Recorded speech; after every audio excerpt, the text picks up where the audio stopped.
Proceedings of the Education Select Committee in our first oral evidence session in our inquiry on solving the SEND crisis. I welcome members and our witnesses to this session today, and also welcome and explain for members of the public present that we are joined today on our committee by guests from the Health and Social Care Select Committee and the Housing, Communities and Local Government Select Committee because of the cross-departmental nature of SEND and the way that services are delivered. We've invited members who sit on a range of different committees to join us at different times during this inquiry, and we're really glad that that is happening today.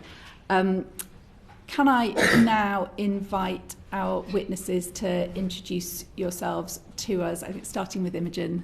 Hi, I'm Imogen. I'm the Policy and Public Affairs Officer at Contact. Contact is a UK-wide charity that supports parents with children with disabilities and additional needs. We provide a wide range of support from helplines to projects and campaigns. Thank you. I'm Katie Ghosh, I'm the Chief Executive of Kids, and we are a charity that provides a wide range of support and services for children, disabled children, children and young people with SEND from birth to 25, and we support the families as well. And we try to harness that grassroots expertise from the ground to influence policy. So it's a pleasure to be here today. Thank you. Hi, I'm Amanda Allard. I'm Director of the Council for Disabled Children.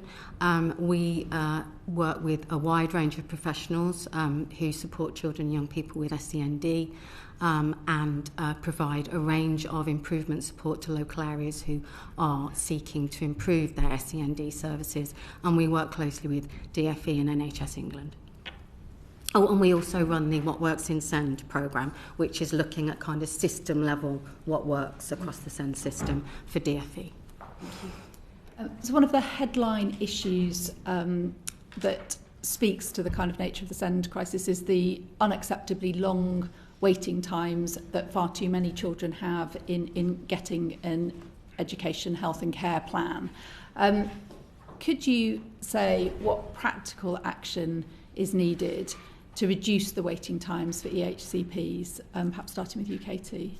Yeah, sure. I mean, I think the first point is we need to re-gear the system towards earlier packages of support and those interventions early on in a child's life. Speech and language support for a child who's reading, not talking, occupational therapy for a child with global development delay to help them to walk. And we need to couple that with open access for youngest children with SEND to early years, when I know there's a real gap in provision at the moment and a gap in access. That is a key driver, we think, to ultimately reducing the wait times for plans, because earlier interventions from key professionals means fewer people will need to get to the plan stage. We accept that's not a quick fix. We do also have a good example from a local area where waiting lists from referral to diagnosis for autism were reduced from 3 years to 16 weeks. And we think the learnings from that could also be used to apply to reduce EHCP wait times. So in that example, in Wakefield in Yorkshire, it was following an Ofsted inspection where the 3 years was unacceptably high. And a couple of lessons from that. Partners worked together with parents at every stage, and it was true collaboration. You had the senior commissioning people with the NHS therapy people, with the local authorities, with the parents in the room. Together they redesigned the referrals process. They made it much more robust so that instead of the toing and the froing and the stopping and the starting, you were getting things right first time round. NHS brought in extra capacity to support with assessments. The families helped to redesign the referral process, and things that weren't working were rectified. It wasn't working in that situation for GPs to be the point of call for referral. They didn't have all the information, so the partners upskilled the schools to do more of it. So we just think there's some practical lessons that could be applied to reduce waiting times for plans. Thank you. Who wants to go? I think I'd just reinforce that really, and I think sort of more generally speaking, the local areas that do better and have better levels of parental satisfaction are those that have fewer gateways before you can get some level of support. So support whilst waiting. We don't ever use the term waiting well because people don't. But actually making sure that there is some level of support and people feel held while they're waiting is incredibly important. I think the other thing is just in terms of that of minimising the number of children, young people who require a plan, is just making sure that you have the right level of expertise in school. Absolutely access, as Katie says, to specialist support for children, but actually a school workforce that has been upskilled in order to deal with lower level problems that actually we should just be able to manage as a matter of course, and shouldn't have to make children feel as though there's something wrong with them just because they process slightly differently or they've got a slight delay, for instance in speech and language. So I would again reinforce everything that everyone said, but particularly the need for inclusive schools, and Contact was calling for SEN support to be put on statutory footing, which would help with making sure that all of that support was in place in schools so that there would be less need for EHCPs in the first place. Also, we would just really call for training on SEND law for local officials so that early decisions are made correctly, because quite often we find that parents have decisions go to appeal with no extra evidence, and the tribunal overturns. So it's just kind of that learning for the local authorities so that they don't have to struggle to get that initial early support. Thank you. And Amanda Allard, you alluded to support that could be provided to children and families while they're awaiting a decision from the HCP. I don't know whether you and other witnesses want to say anything more about what good looks like in relation to that. I think it's things like access to short breaks, and access to those kind of, if you think about services at a universal, targeted and specialist layer, making sure that there is access to that universal and targeted support. So it's only really that top layer of much more specialist support where you end up in a waiting list for it. And hopefully, because you've reduced the number of children who are then needing to access that specialist layer, you've actually got a much shorter waiting time. And certainly there have been models that, and Katie alluded to one of the neurodiversity approaches, but there are a number of different approaches to autism assessment and also to access to speech and language therapy that have kind of gone along that kind of route, so that you've upskilled that universal workforce and made sure that parents have got really, really easy access to first level support. But also, really importantly, and I can't state this enough, what's so important is that you don't make parents feel dismissed. So if you're going to send them, say, to a play and chat group when they think their child might have delayed speech and language, if the play and chat group doesn't then work, there's got to be an easy kind of cycle back round, an easy way for them to say, actually, that didn't work, can you then signpost me to something different? And the systems that work do that, and therefore parents don't feel fobbed off. So I think Amanda alluded to a really good point that actually to help children during this period of waiting, you also have to help parents. And currently, Contact's helpline, we can't answer 30 to 40% of the calls we've received just because we're inundated, and the need is going up. So funding for advice lines, and it's the same case with local organisations like Send Yes. There is much more need than there is facility to meet that, and getting that advice is really important. And we also run projects to help while children and parents are waiting, to give the parents advice and support, such as workshops in sleep or emotionally based school avoidance, and that really helps the parent to help the child. I mean, it's not a substitute, but it helps. Just got two practical examples of help for people on the waiting list. So one is a crisis intervention project, again in the same area, the Kids Wakefield Awareness Support Project. This is a 12-week intervention programme when families are at risk of falling into crisis to help with all kinds of matters, including behaviour of their children, and it's designed to prevent that deterioration and can really help then reduce the number of referrals onto CAMHS, for example. The cost is about £500 per family. 94% of the parents at the end of that period said they no longer felt in crisis. So it's the joint working that can make such a difference. In another area in Essex, 3 integrated care boards came together and they commissioned a new service for young people and their families who are on the autism pathway or they've just received a diagnosis, helping them with the peer support, an autism hub with bite-sized resources, interactive webinars and signposting. It's building up the resilience and that ability of people. And it was originally meant for people at the tail end of the diagnosis process. Actually, through the co-production, they've now developed it to be even more beneficial. We think the government can, A, collect and disseminate these excellent, and there are many examples of the can-do, help people now on waiting lists. And second, we think they could commission robust guidance to encourage and nurture. I'm seeing some good signs that some of this stuff is beginning to be commissioned because of the Send Emergency, but a lot more could be done. Thank you. We'll come to the specific question of reform of SEND support in schools and whether it should be statutory or not in a moment. But can I ask you about SEND support as it is provided in schools now, which we know is inconsistent in mainstream schools and sometimes inadequate. Can I ask you, within the system as it is at the moment, what can be done to improve the consistency and the availability of SEND support in schools? And if you could think about what the role of schools are themselves, but also the role of local authorities and of central government in ensuring that consistency across the country. Amanda, maybe you'd like to start. I think we need some national standards.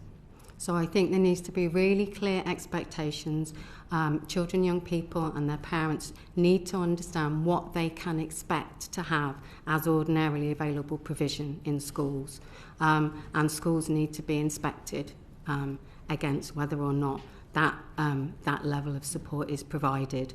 And I also think there needs to be, accountability if schools are, and possibly not just through the inspection framework. So that seems incredibly important.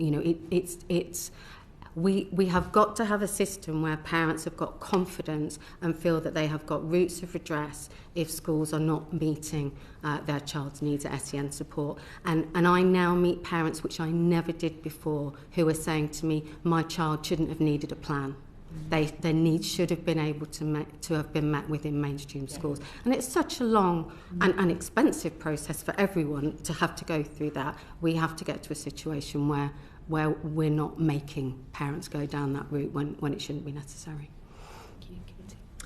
Yes, this is for us is about inclusive education, and we really welcome the government's drive for inclusive education in mainstream schools to become a reality. For that to happen, the Department for Education should clearly define inclusive education, and the youth collective that we work with as part of Making Participation Work, supported by the Department for Education, this group of young people have come up with this treasure trove of practical ideas that bring inclusive education to life. So we want to see the government open the doors and really listen from them. Training was top of the list for them in that drive for inclusive education. It's training of all staff, top to toe in a school, not just leaving it to the SENCO, to empower teachers to confidently adapt their practice and have the culture of reasonable adjustments under the Equality Act that we need to see take root in every school. And one of the young people said what needs to happen is teachers having an awareness of SEN,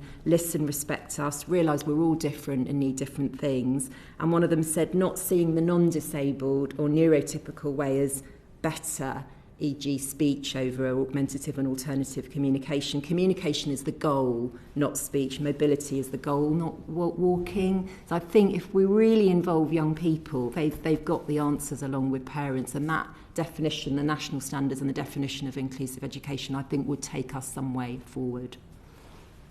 Yeah, I agree completely. What I would say is that the Code of Practice currently clearly outlines what SEND support is, and it's not being provided. SEND support in the last quarter of the year was the top topic on our helpline. Parents were saying that schools were literally saying, they can't provide SEND support. So what we would say is that there really does need to be some accountability, some governance, that the schools are providing that support, even if it is currently, within the code, that they're providing it now and that they have funding to do so. So that's really kind of the key for us. Thank you. Mark. Thank you, Chair. Thank you all for coming in today. So turning now then to putting SEND support on a statutory footing, I've got a couple of questions for Imogen, if that's okay, and then for the rest of the panel.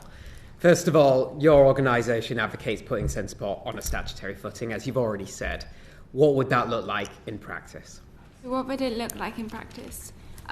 So it would look like elements of the Code of Practice where the SEND support currently is explained, like the graduated approach, where schools have a duty to assess, do, plan and review, would be put on a statutory footing. So instead of words such as should, they must do it. So it will no longer be just statutory guidance, but primary legislation. And that would mean that schools would have a duty to provide that. And in that, we're hoping that more EHCPs would be reduced, because actually what we're seeing at the moment is that schools are saying we don't have the funding to provide SEN support, and actually there is a trend where schools are applying for EHCP needs assessment, not parents. There's this idea that it's the parents who are really kind of wanting EHCPs, but it's schools. So what it would mean is that schools have a duty to provide it, and it would lessen the vagueness in which it's provided in, because at the moment, for example, the schools have a duty to review SEN support at a regular intervals. What regular intervals means is very unclear. So that's what we're thinking, and it would be, we see it as an amendment or an addition to the Children and Families Act, and what we're asking is not for anything more than it's in the code, but just that it has a bit more solid legal ground, and that, as Amanda said, that would also, the route of redress is really important, so that would give parents a route of redress, because we're also suggesting as part of that the LGSO get they widen their remit to include schools, so that schools can be held accountable and investigated for what kind of SEN support they provide in cases of failure. So it's really important that parents kind of have that button that they can press when they believe that their children are not getting the support that they are legally entitled to, although by doing that we're hoping that schools would do that automatically anyway, because they would have a duty to do it. Okay, that's very helpful. So there was a lot in the answer, but it's essentially about taking the Code of Practice and putting that into law, and essentially ensuring that schools all follow that by changing words like should to must. So my second question would be, critics have suggested that any change in the law in this way would actually increase the bureaucracy, increase the workload on schools. So what would you say to that? So I would say that we're not suggesting take all of the code, just a few elements, like the graduated approach, and actually schools should be doing this now. So it shouldn't, in theory, if the system was working properly, add any bureaucracy to the system. It would just allow for an accountability system to be more kind of followed, and to make sure that schools are doing their duty. And it would also potentially take some of the pressure off the LAs, because schools are asking for EHCPs, and LAs could go back to them and say, well, have you done your SEN duties, which at the moment are very vague. And obviously in times of financial pressure, because they are so vague, they're the first things that are reduced. So yes, it would safeguard the SEN support so that even in times of austerity, it's still there, so we don't end up in the current state where to get any kind of assessment, most parents are being told to get an EHCP needs assessment, which is not what the original Children and Families Act intended. So yeah, it's kind of a resetting of the system. Very helpful, thank you, Imogen. And then to Katie and Amanda, do you have any views on putting SEND support on a statutory footing? And if so, what do you think it would look like in practice? Start with Katie, if that's okay. Yeah, so we support this as one practical change to re-gear the system towards early intervention and the provision of smaller packages of support. And what would it look like in practice? It would mean a 5-year-old, a 6-year-old having more chance of being supported with their development at that age, rather than being forced to wait till they were 7, 8 or 9 and issues had got worse. So for us it's about the re-gearing of the system. Thank you. And I think, yeah, sort of part of a package of support, but looking really carefully at the interdependencies.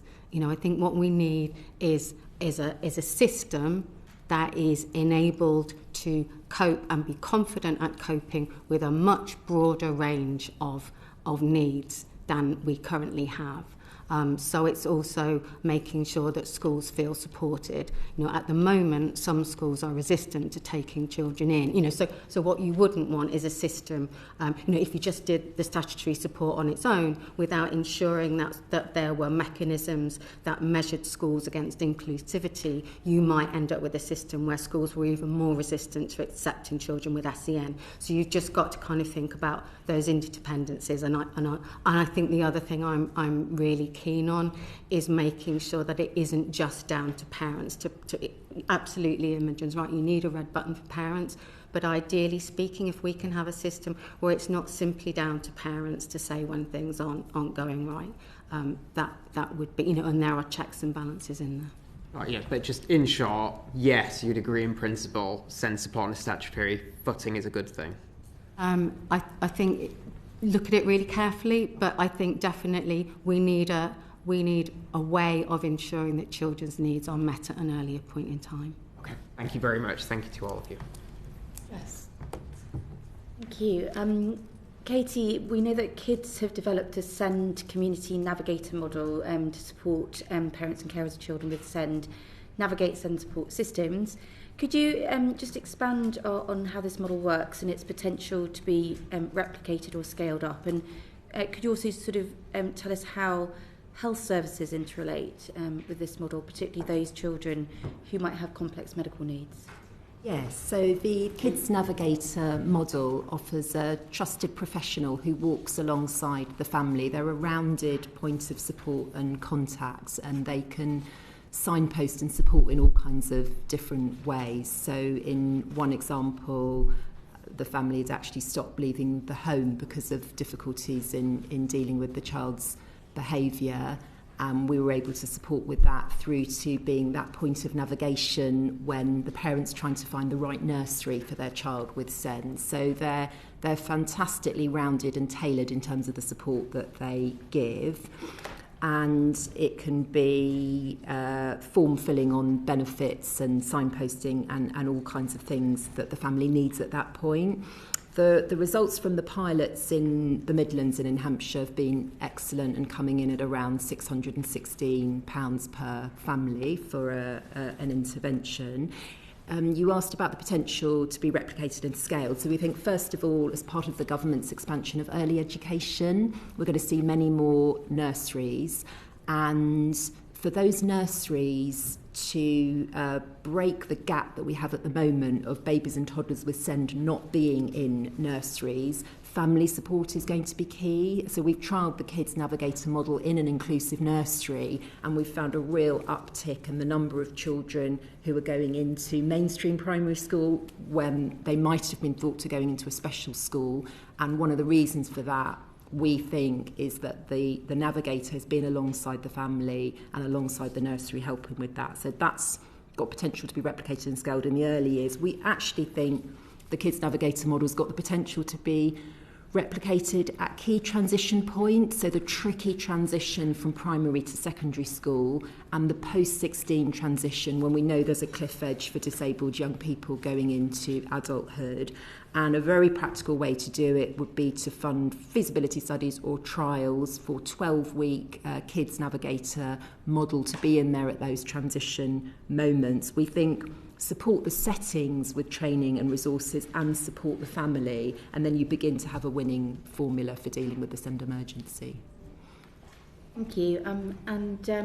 To Amanda, could you talk us through some effective and actionable ways to simplify the SEND system, ensuring it's more straightforward for both parents and also carers and young people to navigate? How long have you got? Not that long. I mean, I think there are some...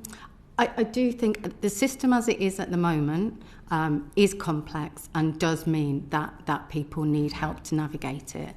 That also means that it's not equitable. So I think we have to look at, which is why I'm so keen on this kind of making sure that we are meeting a broader range of children and young people's needs earlier. Because what that does is then make sure that you're able to do that equitably. So it's not down to the parent to highlight when there's a problem and to then take the action to do something about it. The school or the early years setting can do that on their behalf. So I think that for me is the main thing, is just making it business as usual in as many cases as possible. Where you have got a child with more complex needs, I think it's about making sure that things like the Kids Navigator model is then integrated with existing structures like the statutory SENDIAS services that are in every local authority, and making sure that they have enough capacity to help those parents who need support navigating the system. They support with navigation across education, health and care, and can support with things like care education and treatment reviews, as well as sort of the EHC plan process, and can also make sure that parents have got that support around, if they feel their needs aren't being met. And I think the other thing to do in order to simplify the system is to change the structures. So what happens at the moment is that we have a many wrong door policy in too many local areas as opposed to a one front door. And that is because of the different agencies involved, the different things that they commission, and the arguments, quite frankly, that happen about who pays for what at that ICB local authority level. So if we cut through that and insist that they commission local area services on a joint footing, and it no longer becomes important who pays for what, because it is ostensibly a shared pot of money, however they work that out, and I could go into a lot of detail about that, but I won't. Then I think you're not getting so much of that, I'm really sorry, we can't help you, why don't you try them? Because actually the system has thought about it together and has thought about that journey and those pathways for children with more complex needs. As I said earlier, for children with less complex needs, I really do think we have to make it business as usual, and that simplifies it automatically. Imogen, did you want to come in? I was just going to say that we support the Navigator model, and that we see that there's demand. I mean, we do casework as well, which is very similar to the Navigator model in London, in 5 boroughs in London, and there we work with professionals, we help with EHCPs, we really get to work with parents and kind of rebuild the trust, because a lot of parents don't have trust in the system because they can't. They've been trying to get in touch with local authorities, and they don't reply, that they just feel completely kind of at loss with the system. And so it's kind of rebuilding that trust with kind of an independent person who can support them to go to meetings with local authorities and empower them as well, so that once they know about the law and stuff, they can then do that via peer support and feel like they can do it. So we support the navigator system, but again, we'd also like to see a system where it wasn't necessary, but at the moment it is very necessary to have that, because it is a complex system that a lot of people can't access. Thank you. Carol. Thank you, Chair. I'd like to look at the professionals in schools now. So given the shortage, the current shortages in relevant healthcare professions, do you think it's possible to upskill other staff in education settings to provide more basic interventions in these areas? The second part of the question is, what steps do you think could be taken to improve the involvement of the existing health workforce in supporting children and young people with SEND? Is that to me? That's to anybody who would like to answer. You want me to go first? Yeah, why not? And I'll jump in. So there are some really, really excellent models that have done this.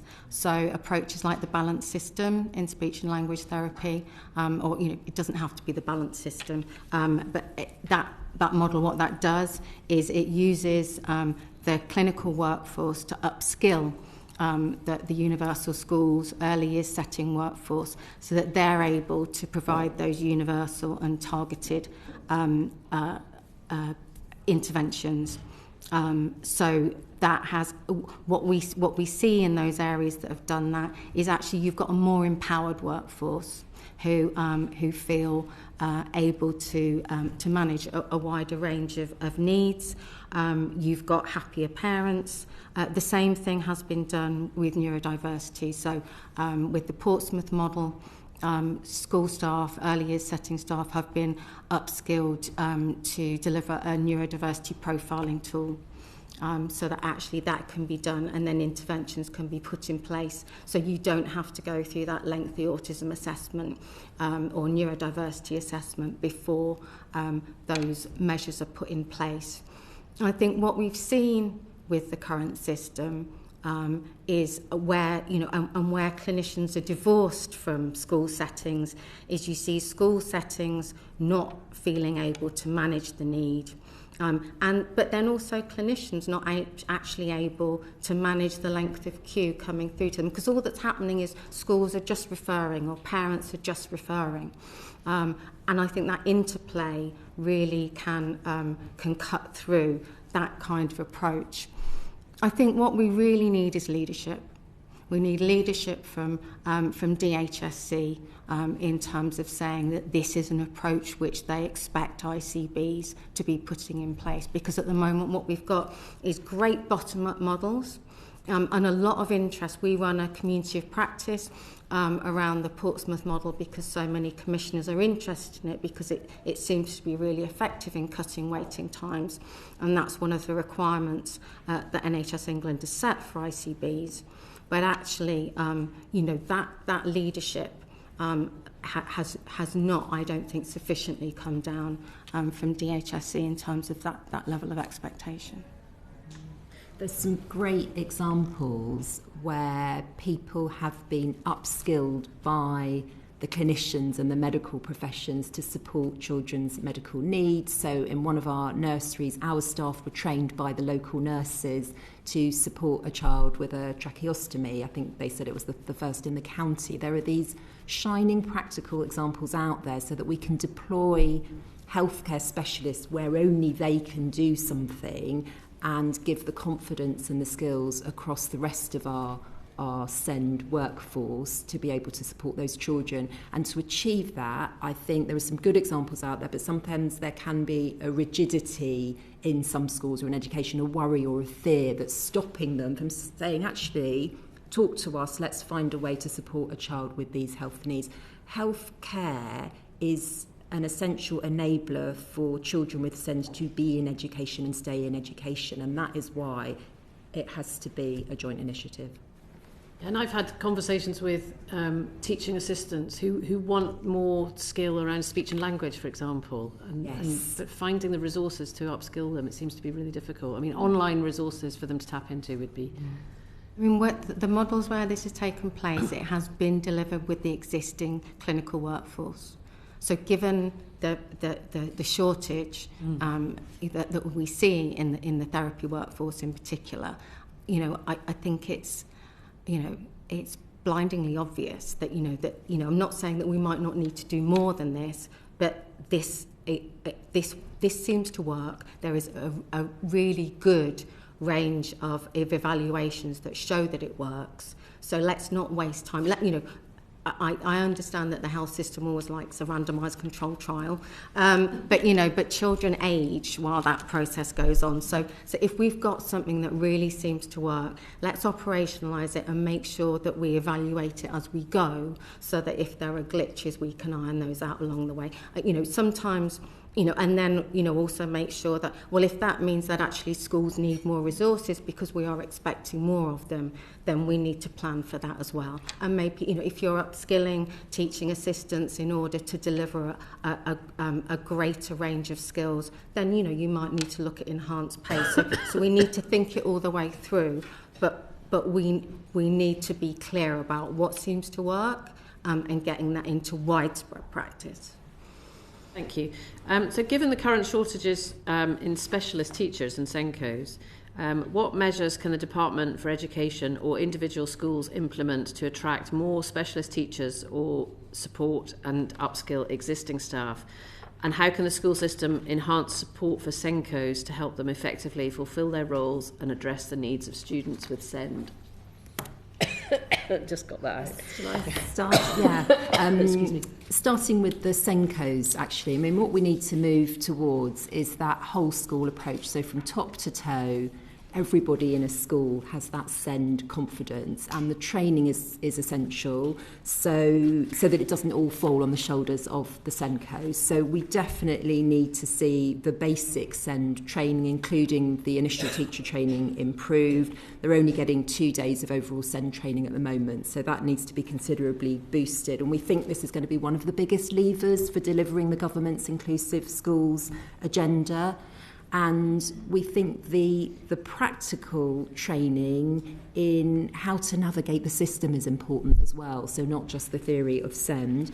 A very practical way to support SENCOs is something that we do as kids in schools at the moment. We have group sessions of therapeutic interventions, Lego therapy, draw and talk for children with SEND to support them with the socialisation skills and to make it that shared responsibility actually with voluntary and community providers supporting schools and supporting the SENCOs, and we're seeing really good results from some of those therapeutic interventions, and we think that sort of practical initiative can really support the overall school workforce so that it becomes everybody's responsibility and that everybody's confidence is boosted.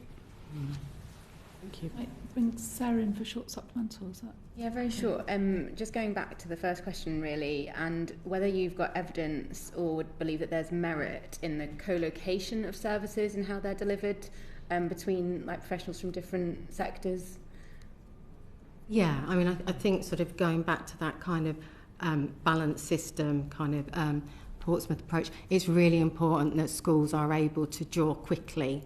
So you've had your training as a teacher or a TA, but actually you've got a child for whom those interventions don't seem to be working. It's incredibly important that you've got easy access to that more specialist in-depth support. So we're advocating for teams around schools, based around, if you think about kind of the community kind of hub footprint level. So you've got teams around a group of schools. So those group of schools they know who those clinicians, who those specialists are, and we think that should include the entire range. So, community health services, social care support, specialist teachers and other support from the local authority, so that actually they're all working together. And also school nursing, obviously. There are at the moment children out of school because there are arguments about, whether or not their medical needs can be met in schools. So we think that kind of integrated model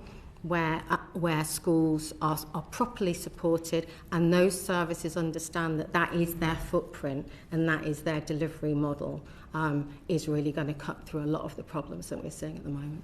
And co-located hubs definitely work, and we should remember that children don't spend their whole life in school, so it's absolutely essential that the charitable and the other providers who are supporting children with SEND at home and in the local community are working together with the schools, and we've got that holistic picture so that every child can thrive.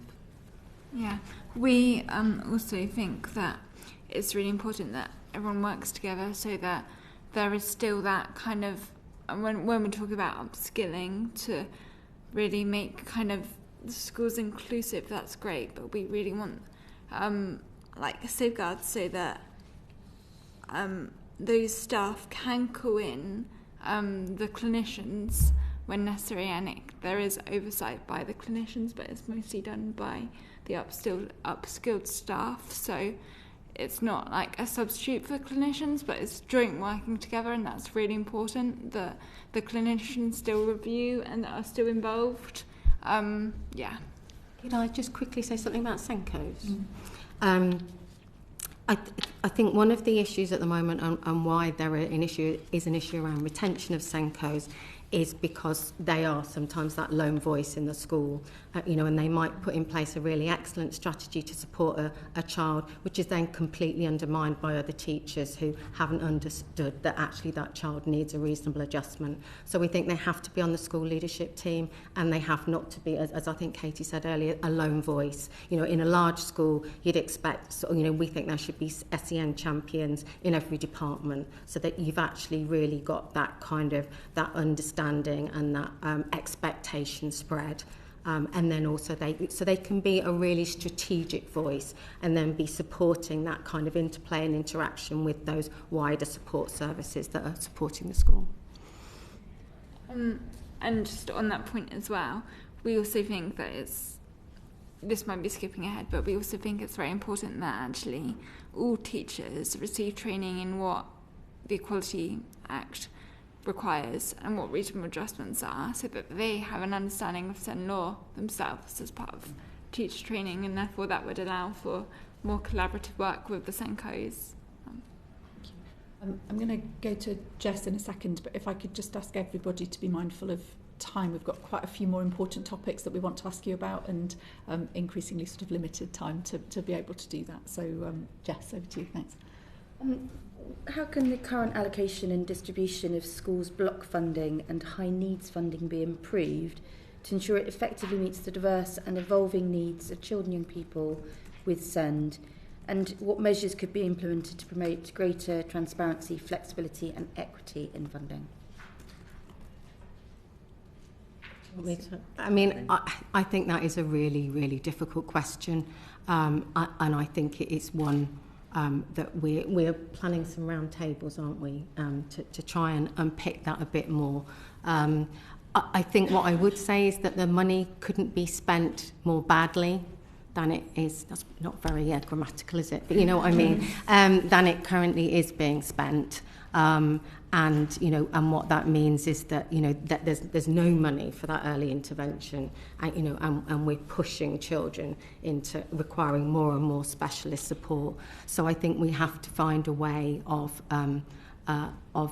continuing to support those children with complex needs, absolutely, but ensuring that we are supporting at that earlier point of presentation.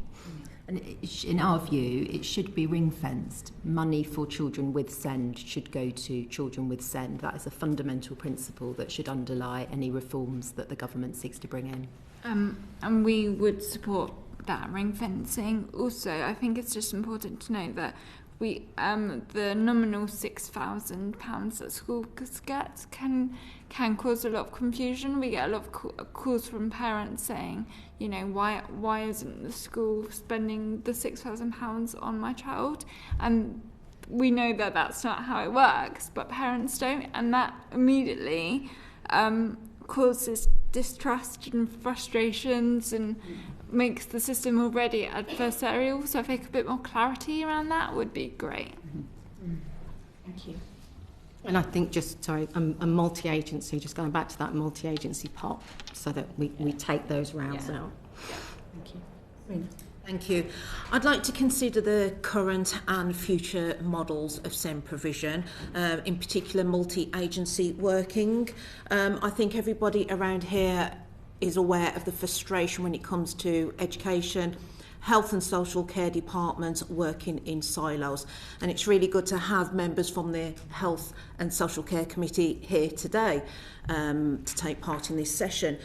So my first question goes to Imogen in terms of what actions can be taken to ensure better, effective working between the different sectors, because I have read that Contact proposed strengthening the Children's and Family Act of 2014 to place joint legal duties on health, social care and education authorities instead of education authorities alone.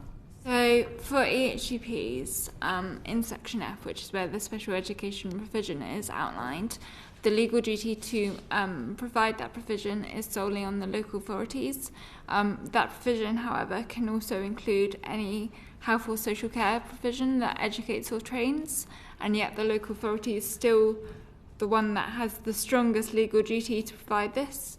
And therefore, if there was a joint duty, legal duty, then it would mean that there's more accountability on both health, social care and equality, and it might also, education, and it might also reduce the pressure on LAs, particularly when, so for example, if they had to secure a SALT, that would currently be a duty on the local authority to secure that speech and language therapist, whereas if it was made joint, then the health would have to make sure that they provide it. There is a current provision that makes a legal duty for health and social care to cooperate, but it's obviously not being implemented as well, and that might be because of the shortages that we've already seen. But yeah, making a legal duty might rebalance the scales a little bit.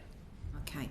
And both Katie and Amanda, you've spoken of some shining examples of good practice, particularly Katie, the redesign of autism referral process that cut waiting times from 3 years to 16 weeks, and Amanda, the Portsmouth model, ensuring that early years teachers have specialist training to identify neurodiversity at an earlier stage. So I was wondering, from Katie and Amanda, what actions do you feel that should be taken? I think that joint accountability that Imogen spoke about is right. You know, what we see at the moment is that all of the sticks, if you like, operate on the local authority, and there just aren't those same levers for the ICB. So what we see is when intervention happens, when a local area gets systemic failings, then the ICB will come to the table, but often they haven't before. Not helped by, reorganisation, but completely understanding the pressures that are on health, they are just... So what you end up with is visionary leaders doing excellent stuff, and that's the kind of thing that Katie and I have talked about. But the system isn't set up to make that happen. So it relies on people going above and beyond. So we need to reset the system so the expectation is that these things happen, that you work together in this way. I mean, we've been working with local areas for 10 years now since the Children and Families Act, supporting them to work jointly together, and we haven't really seen many more examples of joint commissioning in that time, than when we started out. People's level of ambition is still way too low. What really makes a difference is a collaborative culture, setting a shared vision for a local area and then jointly commissioning against that shared vision. And then also data is incredibly important, measuring how you are, how what you are doing is changing and whether you're moving towards those outcomes. But at the moment, we don't mandate people to do that, and we don't set that clear expectation of our leaders that should be what they're delivering. I mean, you're modelling joined up working as a committee. We have to see national government, the key departments coming together and making a firm and robust commitment that health and care and education in all parts of the system are going to come together to serve children with SEND and their families, and all the different pieces of the puzzle have to be lined up, the legal duties and the resources and the skills and the support, and that's what we need. But we need to see that drive from the top to support these lovely examples from the grassroots. Yeah, absolutely. So moving on, I'd like to ask about the current challenges faced by homeschool transport for children with SEND, and what improvements can be made to enhance accessibility, efficiency and overall experience for children and their families. So I'll start with this. So we've currently got a campaign to close the loophole for post-16 transport, because currently, obviously, the law changed, so compulsory education now goes up to 18. However, there is no law that says that post-16 you have an entitlement to transport, and this is leaving it at the discretion of local authorities and their funding, which is leading to a postcode lottery. Recent research showed that 65% of post-16 children couldn't attend school because of transport issues, and also that parents are having to stop work to take those children to post-16 education. I mean, how can it be fair that the law says that young people are supposed to be in education until 18 and they can't actually get transport to there? So that's one of our big calls. We would also like more scrutiny of local policies, because we see quite often that actually children who are clearly eligible for transport because of their disability are refused or offered unsuitable transport. And we think that also, obviously, more inclusive places, more inclusive schools would make it a lot more easier for transport provision to be made, because people won't have to be transporting, travelling so far. But then equally, we also must remember that there will be cases that are complex, that will always need that extra provision, that might require that extra kind of length of transport. So those are kind of the key issues we see, and what the solutions might be for that. I think just to add to that quickly, we did a piece of work in a local area looking at their school transport system with them, and one of the things that came up in that was that there doesn't tend to be a review. So you can have a child going in a taxi age 4, which is, absolutely appropriate and the right thing to do, but that hasn't been looked at. So that's still happening at 16, and the possibility of independent travel training hasn't been investigated. So actually that child hasn't been prepared for adulthood. So kind of thinking about that. And then the other thing is really making sure that staff involved in home to school transport have had the training that they need in order to support children with more complex needs, so that there isn't an issue about them not being able to access home to school transport. Great. We'll go to Sarah next. Thank you. Thank you. We're going to talk now a little bit about the need for potentially greater accountability within the local authority within the system. And far too often in Hyndburn, I get families coming to me at their absolute wit's end, and I think there are often two big issues that come out of their individual cases. One is the problems with the adversarial culture that exists within the system, and then the other one is the lack of accountability, even if they can overcome that adversarial system in order to get the HCP in place. So the question really is, what would you suggest that can be done that enables us to do both, which is reduce the adversarial nature of the system whilst increasing accountability, particularly of local authorities? Obviously, we've spoken a bit about what we could do with schools, so that families basically get a better deal out of the system.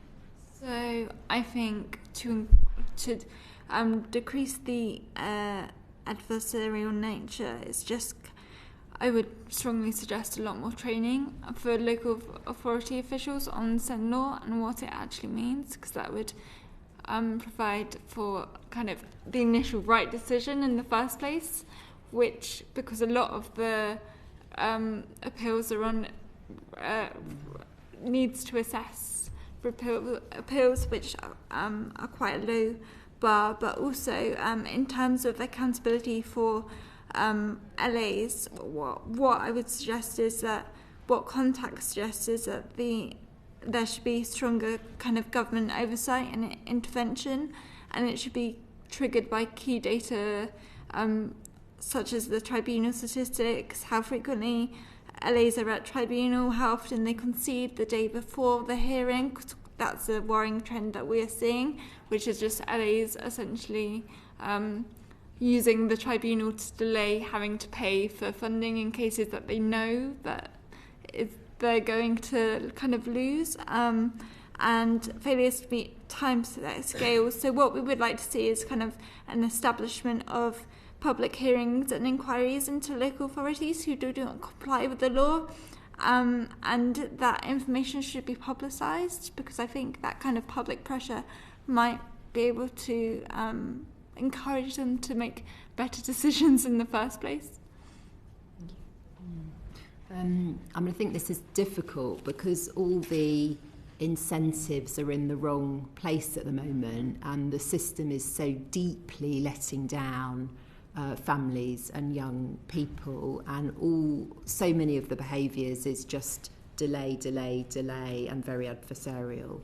As you say, one of the things that could be done, there's the £100 million that's wasted on tribunals that are either the success is full or partly by families in a huge number of cases. So one of the things is thinking about how to redeploy and start to have incentives in a better place to redeploy money so that it goes to good quality decision making early on, as Imogen says. So I don't think this is an easy one to crack. Legal duties should always be met. That's why we put things in law, to say they should be met, but this is a big system change to overcome.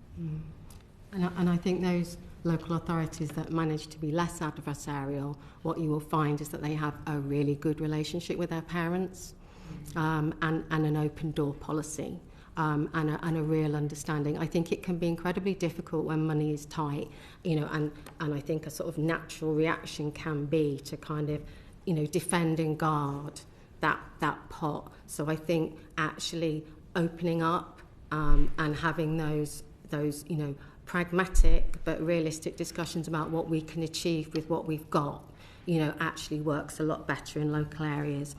I think where intervention does happen, it does work, but it's slow to create change, and I think we need more.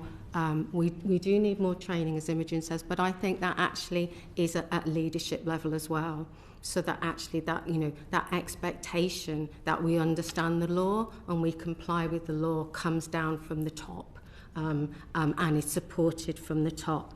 And I also, I guess I would be nervous about putting more strictures on local authorities without having first broadened out that range of accountability. It is, the solution is not simply in the hands of the local authority. We'll move to a couple further questions from Jen on that theme. Yes, thank you. Thank you very much. I'm here guesting today from the Health and Social Care Committee, so I've been incredibly interested about your thoughts around collaborative working and how that might look going forward. I did have a question around how effective current accountability mechanisms are in that space, and I think we've probably covered that. My question that I would really am very interested in is how you kind of make those more effective and what that would look like in practice. Would it maybe be something along the lines of the Mental Health Investment Standard, where ICBs have to allocate a proportion of their spend to mental health care? Would you be considering something along those terms, perhaps an allocation of proportionate spend on early intervention or prevention, something like that? Or is it much more putting prevention perhaps on a statutory footing without being too prescriptive? And I'm just interested about how you'd look at, in terms of accountability, is it looking at more outcome-based sort of commissioning and tracking that? I mean, I think we could all see how you could be held accountable for an individual's outcomes, but how it looks at it more holistically, because we're kind of entering the space of what happened because of this intervention, what could have happened without it. So just sort of thoughts on how you kind of have that whole system's accountability that puts that onus on ICBs as well as local authorities. Do you want to kick off? Yeah. I think what we would like to see is a requirement for ICBs to have to come together with local authorities to jointly commission. So obviously there is an expectation, but actually strengthening that so that isn't at the moment it's a kind of as I said earlier, it happens when people go above and beyond. So really setting that expectation. I think outcomes-based commissioning is really important. And one of the things that, for instance, at the back of my mind, I worry about with models like the balance system and the Portsmouth model is that what you don't want is the waiting list to come down and then the ICB to think, oh, we don't need as many therapists then. So you've got to have a system that is sophisticated enough and data that's sophisticated enough to understand that actually if you've had a success in this area, it's because of the activity that's happening here, and you've got to be able to measure that across. And that, one of the things that is really striking when you work with the local area is when they share their data and they understand that these are our children, not your problem and my problem, but our children. That makes a real difference. So I think we've really got to really excited about the fact that we're looking at a unique identifier and better data sharing across education, health and care, because at the moment it's just not happening in the children's world, and I think that really is a significant drag on that joint commissioning, because we can't sort of track the spend and the money on individual children in the way that we should be able to do. I was just going to say that Contact agree, and we suggest maybe like boards of representatives from health and social care and education to work together, and maybe these boards could be overseen by independent panels so that they're kind of held accountable for making sure they hold each other to account, to making sure that they actually all jointly meet their SEND duties, whether not just for AHCPs but for all kind of inclusive provision. And we acknowledge that this does need resource, so we'd be expecting the Health and Social Care Department to be seeking SEND money from the spending review in the way that the Department for Education would be. I think we need to get very explicit and be calling a spade, and at every single level be building in the mechanisms and the structures so that the working together is a given, not an add-on. Yeah, and I think you're absolutely right, Katie. I mean, begging for some real leadership from DHSC on this issue.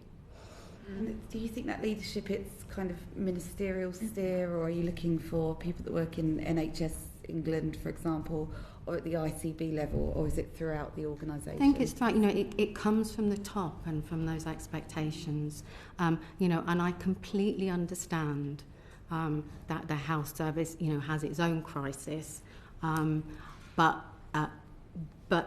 I think this, some of the things that we've talked today are part of the solution.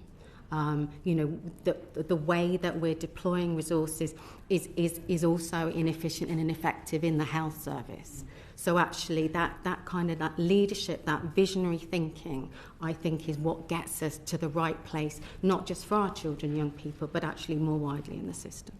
Thank you. And you touched on something earlier about tracking spend on individual children. Is there something in that about how that kind of accountability can follow from that in a way? So if, ICBs have put X amount of resource into an individual, well then it's almost the onus is on them to make sure that that resource has been spent well. So maybe there's something on their own internal accountability can be held. So maybe tracking that spend better might be some way of following it. I mean, I think what's really important is, sometimes you will hear, people who run specialist units saying, the individual that they have most contact with in a local authority or an ICB is the accountant. You know, that we don't, sometimes we pay for very high cost placements and then we don't interrogate what, you know, the value for money that we're getting from them. But I think more importantly, really, is just making sure that we understand how we're spending money and that we're spending it in the best possible way, and thinking through what the early intervention piece looks like. And that, you know, that is this. It's true for those children with low-level needs, but it's also true for children with complex needs. We have children in Tier 4. Mental health units who, you know, had there been community services there to support their families, wouldn't have needed to be there. And actually those Tier 4 units aren't always set up to meet their need, and you get trauma added on top of the crisis that led them to go in. So, I'm going to move us on in the interest of time, because we've got another panel of witnesses still to come, to just a final quick question from Joe, if that's okay. Yeah. Morning. Under Ofsted reforms, inclusion is being introduced as a new criteria for inspection. What should this involve with regards to SEND, and how should schools be assessed on it? Yeah, shall I jump into that one? There's a big opportunity here linked in with the curriculum and assessment review to have a much more expansive vision of what good looks like. It's not just the academic standards and the qualifications met, but it's you know, a wonderful, rounded, inclusive education. Very specifically, that means sort of what I'd call negative data. What's the level of exclusion of children with SEND from that school, and what's the trajectory upwards from that? And the positive data, what's the evidence of equal and adapted access to PE and sport for children with SEND in the school? Those are examples of the kind of inclusion criteria that we'd be expecting to see. Also, accountability and leadership. Just like with safeguarding in inspections, you're expecting top to toe of a school, everybody, including those on the front line, to demonstrate safeguarding culture and practice, and we'd expect the ability of the school at all levels to be able to demonstrate the confidence in SEND as well.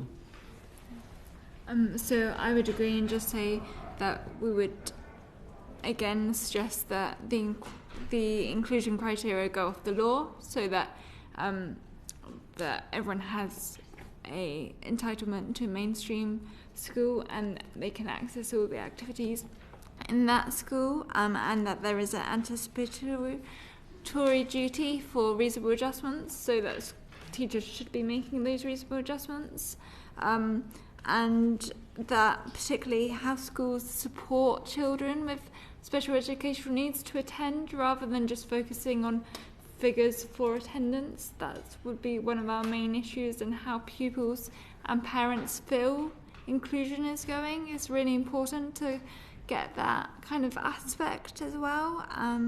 Yeah. Thank you. I think we're out of time, aren't we? So. Can I apologise for that we are out of time, and thank our witnesses very much for coming this morning to give your evidence to us. Can I also say, the court, I know that you've all submitted written evidence already to the inquiry. If there were any points of detail that you wanted to follow up on that there wasn't time to kind of get across today, please do feel free to write to the committee and we'll take that into account as well. But thank you very much for being with us this morning. Thank you. Thanks a lot. And we'll just suspend the broadcast for a moment.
our broadcast for this second panel in our evidence session in our inquiry on solving the SEND crisis. Can I welcome the witnesses to our second panel? Can I say, as you've seen, we're under quite a bit of time pressure this morning. So just a reminder, we have received and we will take full account of written evidence that you've submitted. Please try to be as succinct as you can be in your responses this morning, and please understand if I move you on in the interest of time. It's only because we've got lots of really important topics that we want to ask you about, and if we get too bogged down in any one of them, we won't get to the other things that I really want us to be able to cover in public in our evidence session today. Can I invite our panel to introduce yourselves to us, starting with Tanya, please. Hi, I'm Tanya Tira-Oro. I am the founder and co-director of Special News Jungle website. We write all about SEND, and we do our best to hold the government and everybody else to account. We've got a small team there. I'm the parent of 2 now adults with autism and ADHD. I'm also autistic. I sit on a number of advisory groups for the government, such as Ofsted and Whole School SEN and so on, as a parent advisor. Thank you. Jo. Hi, thank you very much for having me today. My name's Jo Harrison. I'm a director and co-chair of the National Network of Parent Carer Forums. Everyone that works for the forums are parents and carers of children and young people aged 0 to 5. I myself am a parent of 2 neurodiverse children, one that is thriving within mainstream on SEND support, and another who is in an independent provision with an EHCP. Hayley Harding. I was one of the co-founders of Let Us Learn Too, a campaign group that was set up to try and ensure that parents' voices were fully heard by the previous government and obviously now. I also set up a local campaign group originally called Sutton EHCP Crisis. Agnes. Hi, I'm Agnes Ajipong. I'm the founder and CEO of an organisation called Global Child and Maternal Health. We were set up to put research back into the hands of black communities as leaders and change agents, really owning our data and our stories. And last year we published a Black Child SEND report, which was really about understanding the experiences of black heritage parents accessing that SEND support for their children. And as a result of that work, we've now set up the SEND Equity Alliance, which will be launching in March. Thank you very much. I'm going to pass to Jess to ask the first question. So many parents and carers that I talk to worry that the people around their children at school don't necessarily have the knowledge or skills or training to be able to effectively support them. So how can the existing training system be enhanced to better equip teachers to support these students with SEND and improve their educational outcomes? Let's go first. At the moment, there still is very little in the initial teacher training about SEND training, and what we think is that it should be a golden thread all the way through. It shouldn't be just a separate module, because any child can be diagnosed at SEND at any point in their school journey. And so really, you're getting teachers still who are really poorly equipped to get into school, to be confronted by a class where 4 or 5 or 6 may have some kind of special educational need, and you're kind of setting them up for a stressful failing for the first few years, and what it's doing for the children is they're not getting the support they need. I would also echo what Tanya has said. 93% of our parent and carers that we spoke to regarding today's session actually said that training really needs to be highlighted within schools. The issues that SENCOs have in relation to they're the one person that is there to support SEND. Often they have teaching responsibilities alongside their SENCO duties, which leaves them further stretched. And as Amanda had referenced, they're often not within the leadership team, which again proves further challenges. I actually live in Essex, which is part of the balance system, and we've seen some real changes there in respect to using that specialist workforce to upskill teachers and teaching assistants to be able to provide just adjustments in their day-to-day teachings as well, to be able to support those low-level interventions that doesn't necessarily need that higher level clinical intervention, and that really enables children and young people to thrive. And I also think that we've got huge shortages of professionals such as educational psychologists, occupational therapists, speech and language therapists, and we don't allow teachers access to these professionals that can support strategies for them to do, not just with one child, but with their whole class and children beyond. And if we're not allowing them to have that touch base or touch points or access, when standard strategies fail from printed toolboxes that we have resourced on the internet, we're not giving them the tools to look at where else that they can get that information from to support the children and young people. So that needs to be explored better to utilise our more experienced workforce to upskill them.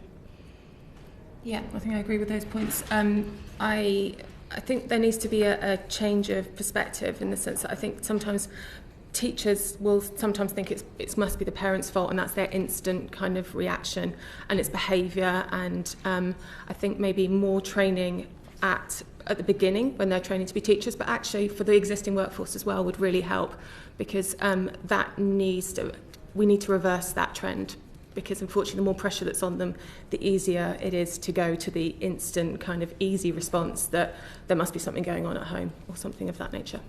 Yeah, I agree and I echo all of that. And in addition to that, I think there also needs to be a cultural lens on what we're talking about when we say training, because when we're looking at SEND, it's not just one type.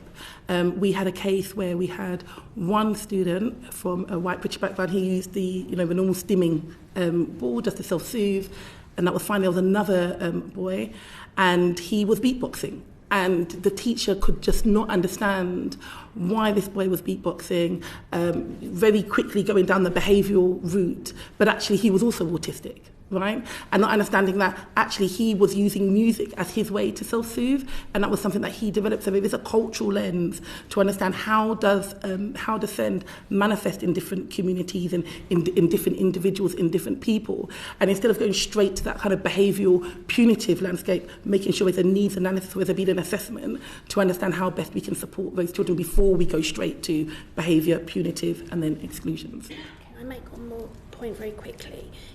On the basis of punitive behaviour approaches, we do really see that actually exacerbates dysregulation in children and young people, and then also further impacts on attendance, exclusions and suspensions. So again, the wider impact and the reach and the outcomes for the children and young people. And there is in-school training funded by the Department for Education, run by Whole School SEND.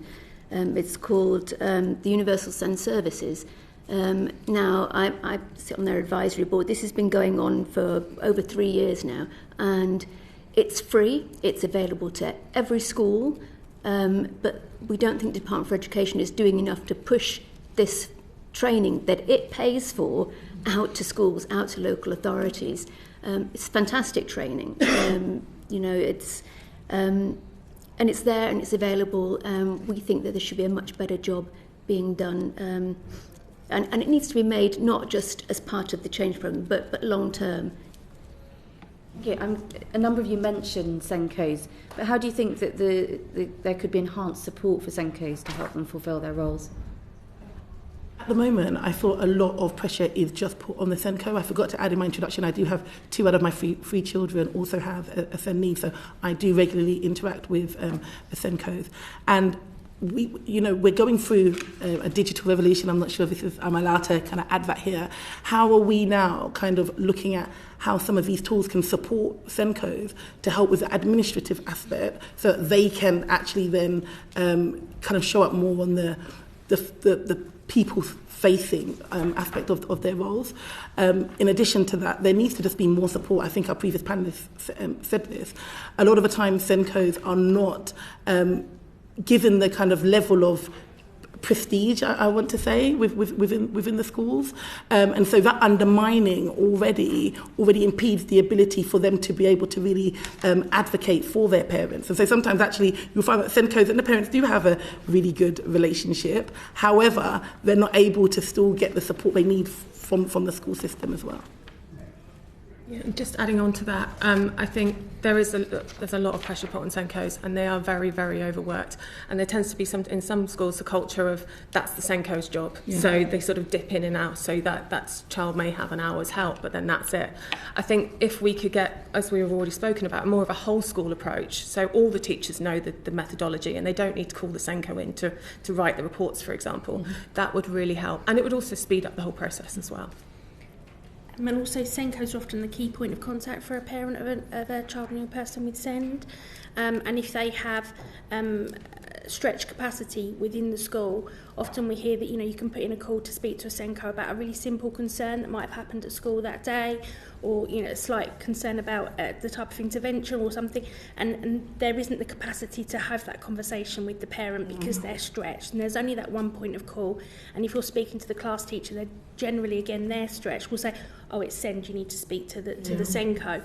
And where there isn't that relationship that allows that, can foster anxiety within the parents, which then doesn't then help resolving situations really quicker. So that also then can exacerbate behaviour being demonstrated by the child in the classroom, or again a child and young person not being attending at school because there isn't the time to have that conversation with the parent to re-regulate that child to get them back into education. So it really has a wide-reaching approach when we're not giving them the opportunity to thrive in the role. And SENCOs often have, as I said, they can be a class teacher, they can be a head of year, head of PE, as well as SENCO. I mean, they're only one person, who can do all those roles sufficiently. Because SEND has expanded so much in recent years, they should just be being the SENCO. Maybe a class tutor at the same time, but it's a job that's plenty big enough for them. They should also be trained in SEND law. IPSI does SEND law courses for SENCOs. They're available now, so we think that they should be taking those courses. And they should certainly be having protected time at the moment so that they can get that work done. Yeah, thank you. Mark. Thank you, Chair. So what strategies or measures should schools or local authorities put in place to help SEND students make the transition from early years to primary school or primary school to secondary school? I don't know if the panel have any thoughts on that. Who'd like to start? Well, they're supposed to do it now. Yes. And in fact, many schools do a really good job of this. The children have visits up to the primary school, from reception, from the nursery school up to the school they're supposed to go to. And so many schools do this really well, and the same into secondary school. Where it can fall apart is where the child has a SEND support plan or an EHCP, to make sure that that is fully transitioned, so there's a meeting between the current school, the new school, and the parent and the child, so that they can discuss everything that this child needs and how best to do that. And when you're moving into post-16 as well, that is quite it's a massive transition as well. And the same thing needs to happen there, but I think that happens less often. So those kinds of things can be written into an updated code of practice. And just to build on what Tanya has said, and I wholeheartedly agree there, what we're finding is that many children that are moving, particularly from primary school to secondary school, where there is a real change in the environment from being in that small class in a more nurturing area to being a grown-up in school, is that we're not giving them time to transition.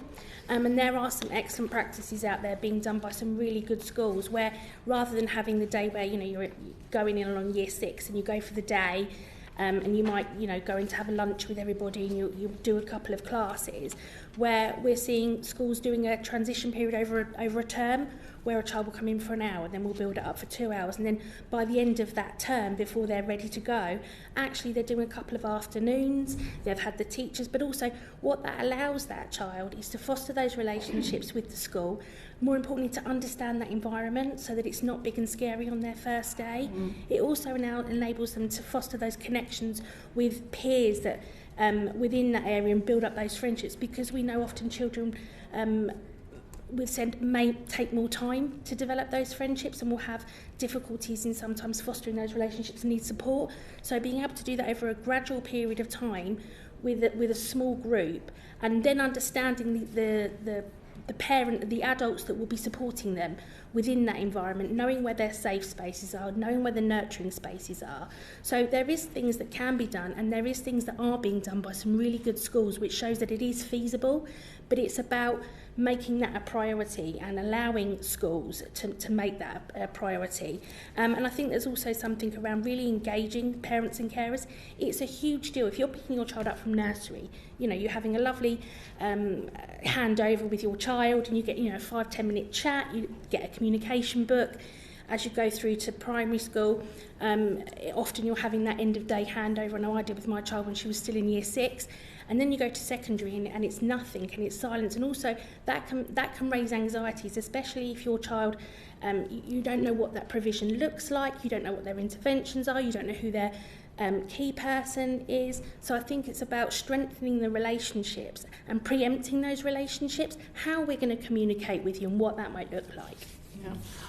I come from an area which on paper they would say is a deprived area, and my son went to an amazing local authority nursery, a nursery that is underfunded but by the local authority. It meant that they had a SENCO, and it meant that when my son was transitioning into school, he had so much support, first of all from the SENCO within the nursery, but also with the school that he was going to. There was that relationship, right? So again, just to echo that there are good practices in areas that, quote unquote, they would say doesn't have funding. It just literally, there were relationships that were built. But on the flip side of that, a lot of the early years provisions are privately run and do not have that support. They don't have the SENCO. I know there were so many parents that wanted their children to attend this nursery because they had the SENCO. So I would say, first of all, we're talking about that transition in the early years. I would be asking for SENCOs in the early year settings within the nursery settings, because early intervention is key, and you need to get in early enough to be able to prevent a lot of these challenges that we're seeing that's happening upstream. But also then when we're looking at secondary school, I feel like this one here, we're really missing the belt. In year 6, children have got the SATs going on, they're about to leave school. It's a big transition. And personally, I feel particularly for certain children, but even just in general, that kind of cliff edge of you're in school and then you're in secondary school, a big school with so many children, it can be overwhelming. So this transition needs to happen much earlier on. I would probably say year 5, and not necessarily going into the school and then staying there maybe for a couple of days, but just getting familiar with different schools and that setting, and having better pastoral support so that there's a smoother transition from primary into secondary. Just quickly to add to that, I think a lot of the problems that we find, particularly moving from primary to secondary, is because the child that should have an EHCP doesn't have one. Their parents are in the tribunal process, or they've effectively had to wait to the end, because SENCOs quite rightly prioritise often the children that are about to transition to make sure they're okay. But of course then you're going in there through that process of, like I said, the tribunal system and everything else that goes with it, which takes a long time. So when they get to secondary, they completely fall apart because they don't have support. Like you say, it's a very different environment to cope with, and there's nothing there to actually help them through it. And especially if a child... I'm going to have to move us on, I'm sorry. Thank you very much for your answers. Caroline. Thank you. Children and young people with SEND experience disproportionately high rates of school exclusions. In your view, what are the key factors contributing to this issue? And what measures do you think schools and teachers can implement to effectively reduce exclusion rates and better support children with SEND so that they don't end up? I'm really passionate about this, and I think my first answer, started off talking about punitive policies and behaviour. It's how behaviour is policed. That's the long and short of it. If we're seeing that children are waiting years to get their EHCPs, but then the behavioural policies are 6 months, you wouldn't be able to play catch up, even if you're. And this is for parents that are even going down that pathway and attempting to get an EHCP. What about those parents who don't have the capacity to do that, to fight the system because they're working, they're trying to put food on the table? So I would say that from the inception, when a child is displaying behaviour that the school have concerns around, we need to be embedding a SEND approach to kind of look to see, actually, before we go straight here, what is actually happening, because we're all taught from the moment you have a baby that the child's behaviour is telling you something, right? So instead of going to straight to, okay, well, this is our behaviour policy, you shouldn't be doing this, ... let's actually understand, what is that behaviour saying? Have we done an assessment to first of all find out, is there an additional need, and then start in that course? But at the moment, we are not doing that. Also, you'll find it far too many children are ending up in alternative provision without ever having any kind of assessment of need. Now, AP is not SEND provision.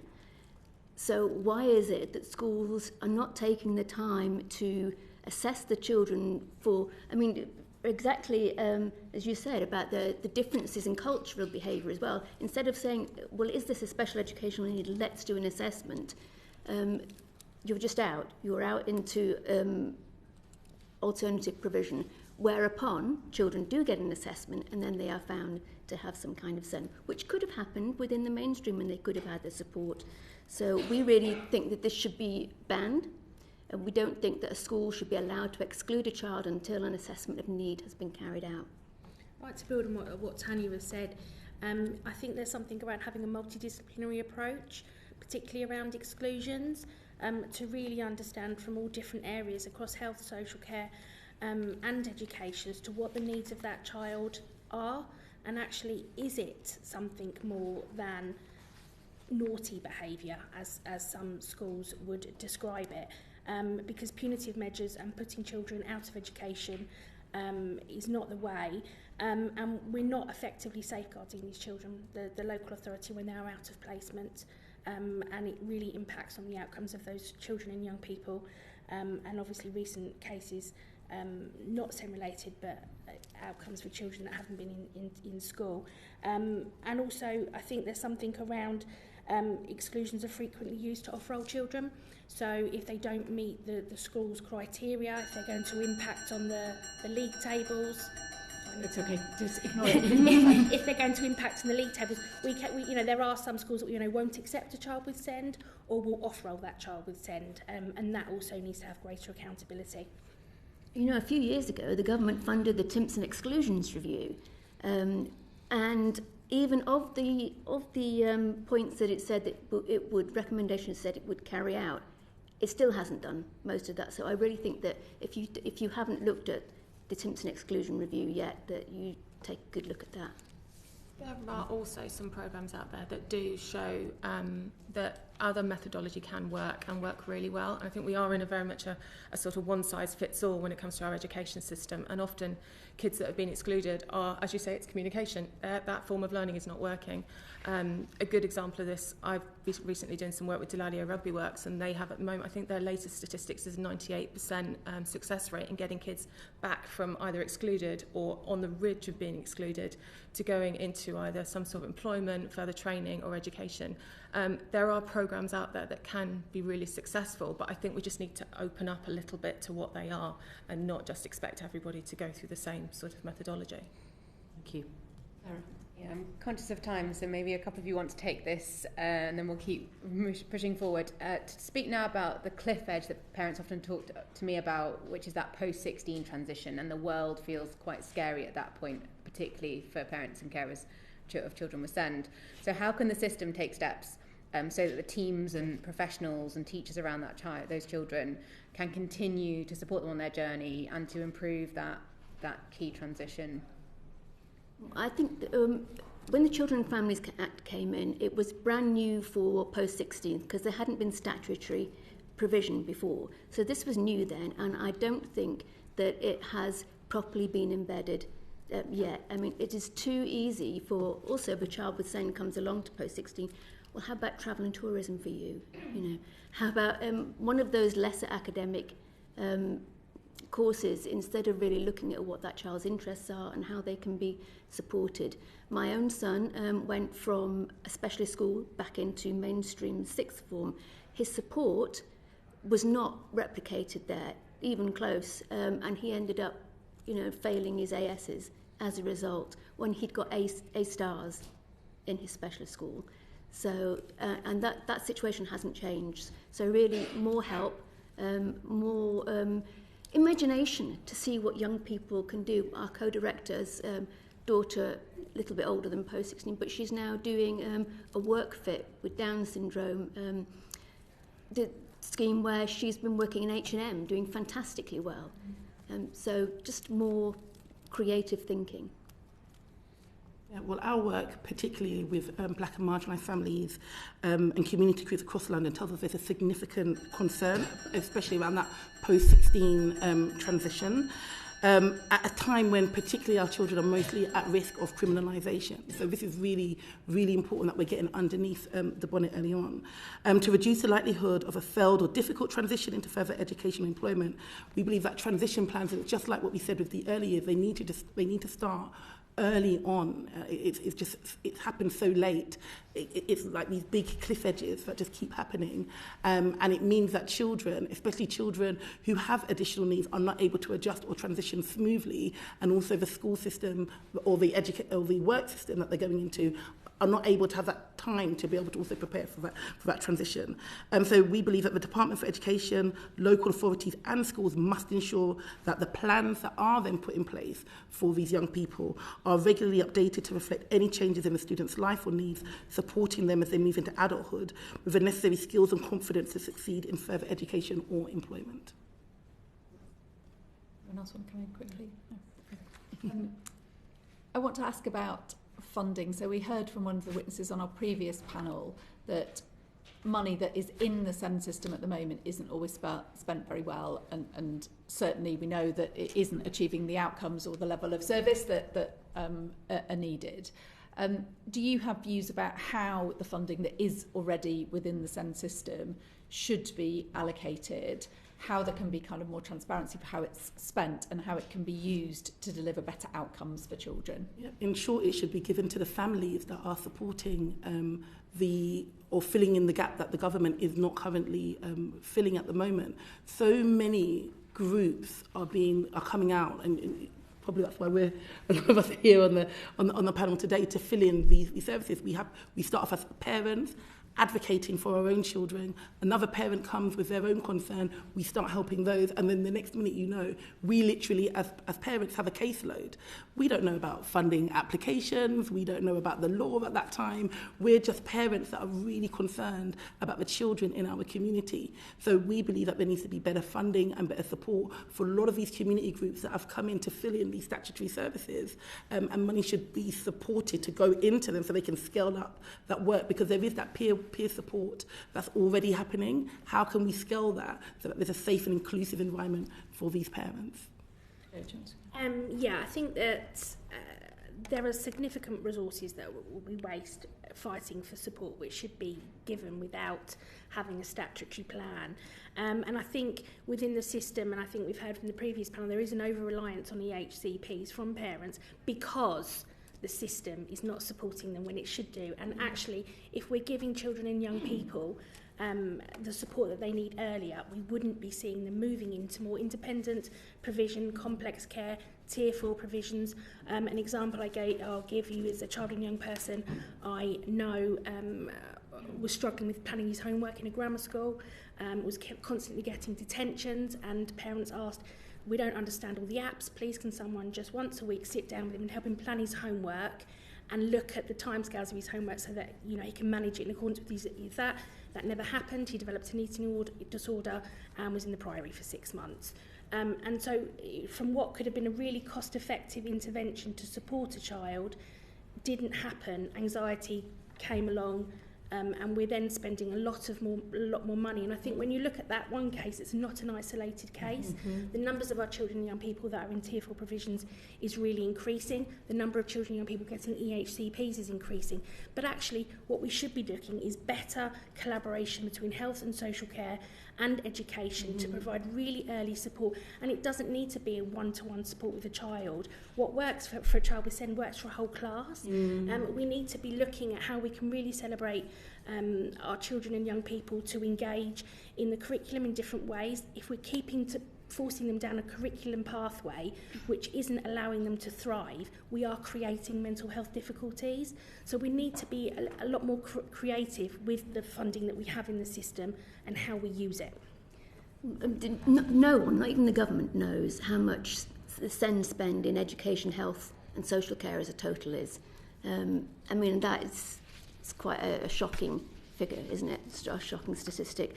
So and when you're talking about funding, it's best to preload the system with early intervention. It's been flagged since before the last reforms as being really, really important. For example, the NAO report said that it was critically important, but the DfE does not have a process or funding to facilitate early intervention.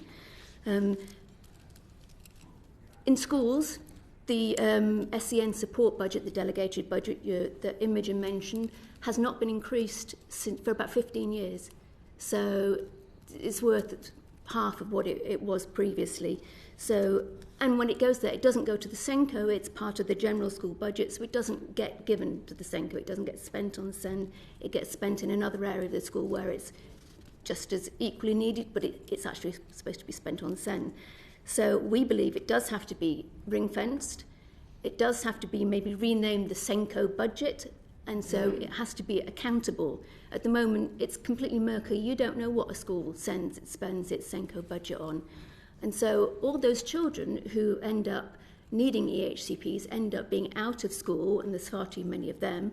If they had that support funded by the enhanced budget at SEN support, how many of them would not have needed the plan to start off with? I mean, funding is such a massive issue. We haven't got time to talk about all the macro funding part of it, and I'm possibly not the right person to get into the weeds of that, but we will send that information to you as part of our submission.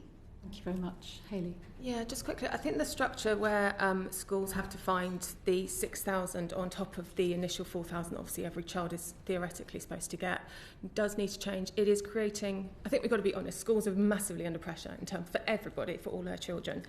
And obviously they get this SEN budget, which I've spoken to head teachers, and they say, look, our SEN budget now is basically taken up by EHCPs, so we have no money left for anything else for the school, for the children that don't have the EHCPs.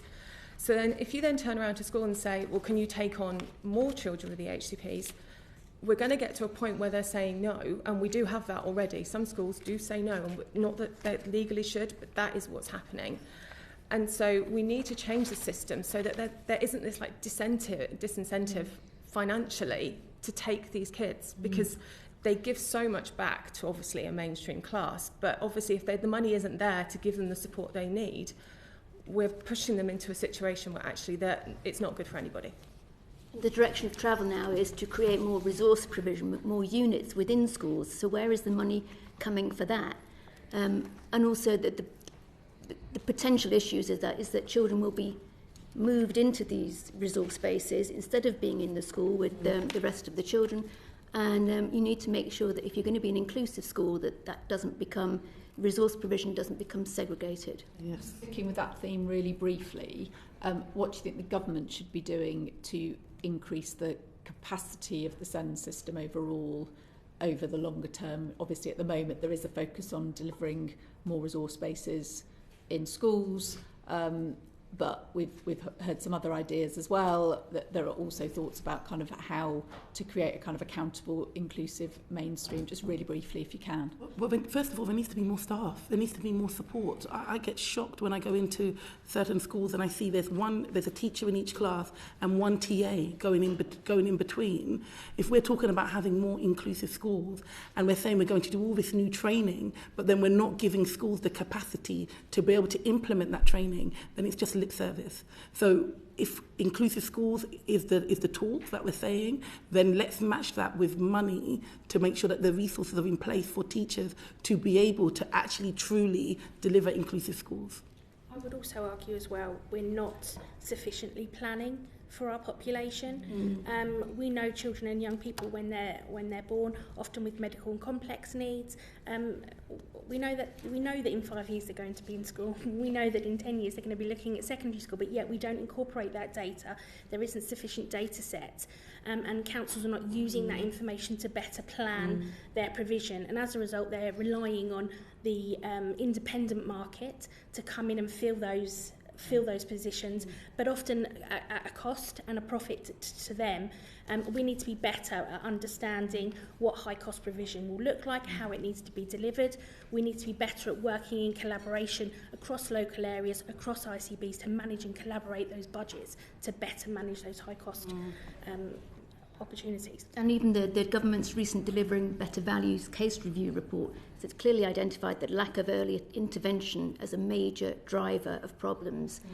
So we know this, so why are we not putting that money into early intervention, which we have known since well before the previous reforms? And not building new schools with SEND provision or spaces for new provision. Sorry, can I quickly get on BASES quickly? BASES can work really well, and they are very, it's economical in the sense that, like, I have a local school to me, they have expanded from, I think, initially 2 SEND BASES classes, and have moved up to 9. Do really well at integrating children to the level that they're comfortable with, so it keeps them as part of the community, but at the same time doesn't scare them going into school every day effectively. In terms of finances, I think a child on average there, the spend is about between 20 and 22,000. If you send them to an independent school, you could be looking as much as 60. So it does make sense if it can be done well. So yes, it probably needs to be a statutory fitting to make sure that doesn't end up just being effectively childcare, which we have had cases of that in some schools. But when it's done well, it's really good. We do need an evidence base to base this on, which I know the DFE are gathering at the moment. But while they're busy gathering it, local authorities are busy creating more resource provision without any guidance or anything like that. Yeah, thank you. I'll go to Caroline now. No, we're short of time, that's fine, we'll move on. Are you sure? I think it's probably that's fine. Quite important, but fine. I'll come back to that. I'll come back to that question if we've got time. If we have got time at the end. Joe. Yeah. Morning. So evidence suggests the need for greater accountability for local authorities across education, health and social care in meeting obligations for SEND provision. What measures and consequences should be put in place to improve accountability, particularly when there are statutory failures in effectively delivering SEND services? So we're looking at improving accountability and measures for consequences for failure. I think Imogen and Amanda and Katie covered it earlier somewhat, in the fact that a lot of the accountability sits within the local authority, but yet the responsibility to deliver the provision sits within the school, sits within our health, not even within the ICBs, but the providers that they then commission to deliver health support and within social care. And there is very little accountability for the local authority to hold that to account. We're seeing a rising number of complaints being made to the LGO, for instance, who will offer financial penalties to the schools and compensation to parents and carers. Parents and carers don't want compensation, they want education for their children and young people. But there is nothing around non-compliance. There's no accountability. If a local authority has a high number of complaints regarding SEND support, where is the accountability? Where are those conversations, and how is that being addressed on a wider footprint? And we can't be holding the local authorities to account for not delivering speech and language therapy when it's a health provider that's been commissioned at times. Sometimes it's commissioned by the local authority to deliver that provision. So we need shared accountability and we need better collaboration across our systems, but not just the system leaders, but also our providers. We need to be better engaging and working more collectively. But I think we need to strengthen the system by putting some guidance and some legislation in there to support that, because we don't have the multi-agency working that we should have based on current legislation. I mean, is there a problem there that there aren't any consequences and a system of fines is unhelpful? I mean, so therefore you lack the hard accountability if there are no consequences, and it's hard to design consequences in. You have local area SEND inspections, and the consequence for that is you'll have some increased monitoring. If you have an LGA complaint, you might get a £2,000 or £3,000 or £5,000 fine, and let's be honest, as the some local authorities, it's cheaper than providing the provision. If you've got a child that isn't in education for a year, that might be needing an independent provision, having a fine for £5,000 is going to be much cheaper than providing that education for a year. Hayley, you were. Yeah, I think this this goes all the way to the top, unfortunately. We need to get back to a place where the laws actually matter, because right now it feels, certainly for parents and for kids, the laws regarding SEN don't matter to them. The tribunal statistics back that up. And I think we have pleaded to the Department for Education, as local groups, as national groups, time and time again, to say, please come in, help us. You can see the system breaking. And this is prior to COVID. This isn't post-COVID. And nothing's been done. And obviously, as we've seen in the Public Accounts Committee report only recently, a couple of weeks ago, they still don't know what's causing it. So what does inclusion look like? Why hasn't this already been worked out? This is ridiculous. We cannot be back in this situation where 10 years on, they still can't tell you what inclusion should be. So yes, absolutely, we need better mechanisms for accountability. We need parents to actually be given costs at the tribunal. They spend so much money fighting decisions that should have been made correctly in the first place, and yet don't, through what sometimes can be a bit of a lost leader in terms of process, it feels like. And yet nothing happens. And I certainly know locally from the campaigning we did, we basically threw everything at our council and nothing happened, because they weren't being told above to sort things out. And then obviously nationally, nothing's changed either. So we need to get back to a position where we're all on the same page, because right now we don't know what pages we're on, quite frankly. Most parents don't even know what local authorities' criteria is. So an amnesty of some kind would be really helpful, actually, so we actually know what the criteria is in every local authority. And then we can actually build on trying to make the accountability, because until we actually know what the rules are, what do we do? Yeah. I think the difficulties that we are now facing, though, is that we do have the accountability of the tribunal and the ombudsman, but local government is doing its best to try to destroy the accountability that there is by calling for the tribunal to be junked in a recent report that they funded, and for another example, is to try to, one of their ideas is to stop parents being able to appeal refusals to assess for an assessment. And what we are noticing more and more, there are little snippets appearing in the press to trying to further their point of view, to try to cut the amount. I mean, claims that the tribunal is adversarial was something that was in the press last week. The tribunal is not adversarial. The tribunal upholds the law. That's its job. That's what it does. The fact that local authorities only win 1.3% of the time really speaks to the fact that their decision-making is faulty. And in fact, that was underlined by a report by the Administrative Justice Council last year or the year before, which called on local authorities to improve its decision-making. So we really do not want any situation where children's rights are diluted, which is what local authorities are wanting, because they can't meet the rules that there are because of the funding. Their answer is to then, let's just get rid of the rules. I mean, in whatever other industry would that be allowed? And if we dilute the rules, we're not going to dilute the needs. The needs will still exist. I just want to add, look, the SEN system is broken. It's broken for everyone up and down the UK, but particularly when we're talking about black parents and the lens into which they interact. Oftentimes we're not even getting to tribunals, we're not even getting to that stage because of how our behaviour is policed. We go in trying to support our children and our children's mental health, and the next minute is our mental health that is being questioned in that process. So there is an intersectional layer of race, of poverty, and how that intersects within this system. And so this has to be a kind of an issue that we address, and a fundamental injustice.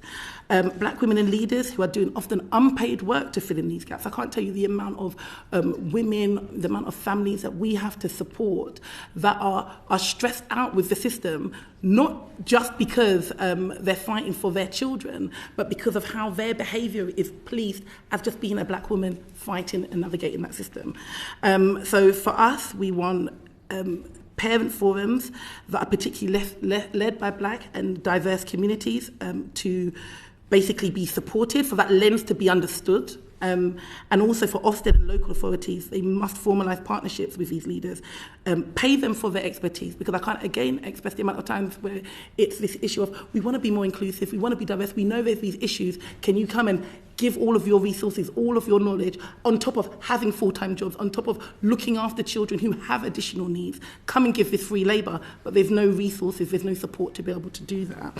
And to ensure that these voices are embedded within the system so that when the SEND system is being rebuilt, it's being built in an inclusive way so that all people's voices, all people's experiences are included within that system. Thank you.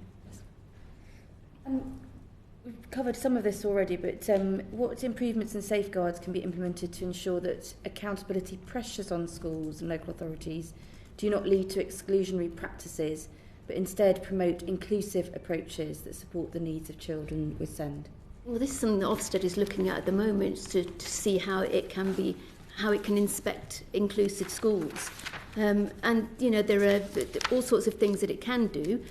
One of them is about, looking at data to see how many children have been off-rolled. It can look at where the SEND budget has been spent. It can speak to parents, most importantly, because the parents will tell you whether their child has been pressured to move their child to another school, or whether a zero tolerance behaviour policy has disadvantaged their child with SEND, has discriminated against them. So those things that can be done. Also, behaviour policies need to adhere to the Equalities Act as well, which many of them do not do. Thank you. I'm quite interested in my next question is about some Ofsted reform, so it might be worth just merging the two. And obviously they're looking at new inclusion criteria. Quite a number of people and evidence that we've seen sort of suggests that the kind of joint things of a narrowing of the curriculum at the same time as very, very strict behaviour policies has led to an exclusion, natural exclusion of children with SEND. Would you feel that that was the case? I think there definitely needs to be a flex on the curriculum. I think we're pushing children and young people with SEND who are not highly academic, and also those who are academic. I think we need to make that really clear, because we're putting them in environments where they can't thrive. And what we need to be able to do is that many children and young people would be able to thrive in mainstream environments if we adapted the environment and the pressure, if we allowed regular breaks, if we allowed, for instance, if you're in a secondary school, you're supposed to take 9 GCSEs. For some children and young people, it would be far better to do 5 core GCSEs and do really well at those, rather than be pushed to do all of them and not do any of them well. We're not offering the flexibility. For a child and young person that is struggling with English language, but yet we're forcing them to do German at school. And I understand the culture and the insight, but also there's got to be that flexibility, and we shouldn't need children and young people to have an EHCP to have those recommendations. And I think that is where inclusion really comes in, because we think if a child is at school that they must be included, but what we hear from our parents is, my child is in school, my child is in the class, but they're not able to engage, and that is not inclusion. If a child and young person can't engage, I think you talked about earlier about sports, if a child and young person can't engage with sports but they're having to sit on the sidelines, that is not inclusion. We want children to have a sense of belonging, to feel empowered to go to school, to be able to socialise. A great view of inclusion is how are children and young people integrating with their peers with SEND in the school? What is that culture? How are we fostering that? And what is the school doing to support that? Just to add on to that, and I obviously just echoing what Tanya said, they need to listen to parents a lot more. Right now, I think, I think Tanya said at a previous meeting that parents, the in-person meetings aren't always taking place now compared to what used to happen. But also that if a parent has a view, don't descale it. I think what problem is at the moment is that parents feel like their view is probably 5th down the line. And an example I can give of this is one local authority who passed when the pressure group then turned around to FIY, the result of that, they said 371 parents wrote to Ofsted in their online forms. All their responses didn't echo what the council were telling them, yet that was dismissed. And the council was still their rating was a pass. So we need somehow, parents are the ones that are living it. And I think that's what gets forgotten about. We live it, we breathe it, we reap the consequences of when things go wrong. And it's very easy to believe people because they're the ones that are sat around a table with them and they are running the systems and they can tell them everything's great. But the reality is we know actually the results. So we really need Ofsted to listen to us and rate that as high, if not higher, than any other factors in their decision making. Yeah. I think a practical improvement would be for Ofsted to penalise schools for high exclusion rates and reward those with robust inclusion practices. So really kind of getting under the bonnet to find out, you know, what's going on there, having that detailed knowledge about how many students are being off-rolled, and then look at that particularly from an intersectional lens, you know. So we need Ofsted. I personally thought Ofsted has a big role to play because we know schools listen to Ofsted, we know schools look to Ofsted, and there needs to be that kind of joint up approach there. And also Ofsted monitoring visits for area SEND inspections have been paused at the moment because they wanted to pause them to see the direction travel of the new government, but I don't think that's particularly helpful for those local authorities who've had, like, it's not graded, but it's kind of the lowest level. So they're not getting monitoring visits to see how their improvement plans are going, for example.